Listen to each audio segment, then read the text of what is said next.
Tetesi za usajili barani Ulaya zinazidi kupamba moto, huku klabu kubwa mbalimbali zimeanza kupanga mipango yao kuelekea dirisha la usajili la majira ya kiangazi. Manchester United wameanza kufuatilia kwa karibu hali ya mazungumzo ya mkataba wa nyota wa Real Madrid Vinicius Junior, ingawa kuna taarifa kuwa mawasiliano ya awali yamefanyika na nyota huyo wa Brazili, bado ameweka wazi dhamira yake ya kuongeza mkataba na klabu hiyo ya Hispania.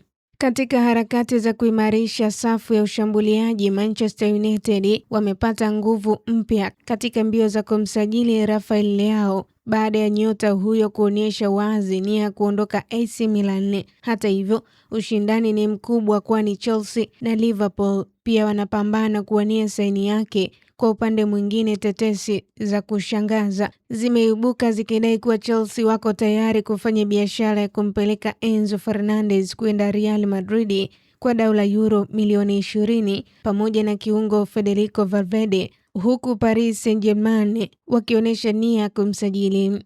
Aliyekuwa golikipa wa Manchester United David De Gea ameripotiwa kuingia kwenye rada za Juventus baada ya mazungumzo ya Alisson Becker kukwama. Wakati huo taarifa za kuondoka kwa Ibrahim Konate kutoka Liverpool zimezua mshtuko, huku klabu kubwa kama Real Madrid, Bayern Munich, PSG na Barcelona zikianza mawasiliano ya awali kwa ajili ya kumsajili beki huyo.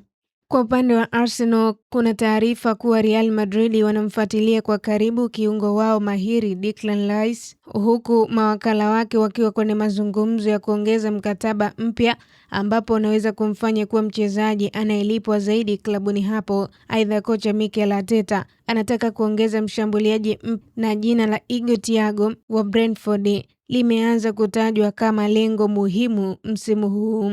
Nayo Tottenham Hotspur inapanga kutumia kiasi kikubwa cha fedha kumsajili winga kijana wa Frankfurt Jan Mateo Bahoya, huku pia ikitarajiwa kumkosa Joao Rafinha ambaye anaelekea kurejea Sporting CP. Kwa upande mwingine, Aston Villa wana matumaini ya kumsajili kiungo wa Galatasaray Gabriel Sara, wakati Real Madrid wakisukumwa kufanya maamuzi kuhusu beki wa Inter Milan yani Bisek baada ya kupata sifa kutoka kwa nguli Toni Kroos. Dirisha hili la usajili linaonekana kuwa la ushindani mkubwa na linaweza kuleta mabadiliko makubwa ya klabu nyingi Ulaya. Kwa taarifa zaidi za kimichezo kimataifa, endelea kutufuatilia kwenye mitandao yetu ya kijamii Instagram, Facebook na Twitter. Tufollow kama Kasako Media.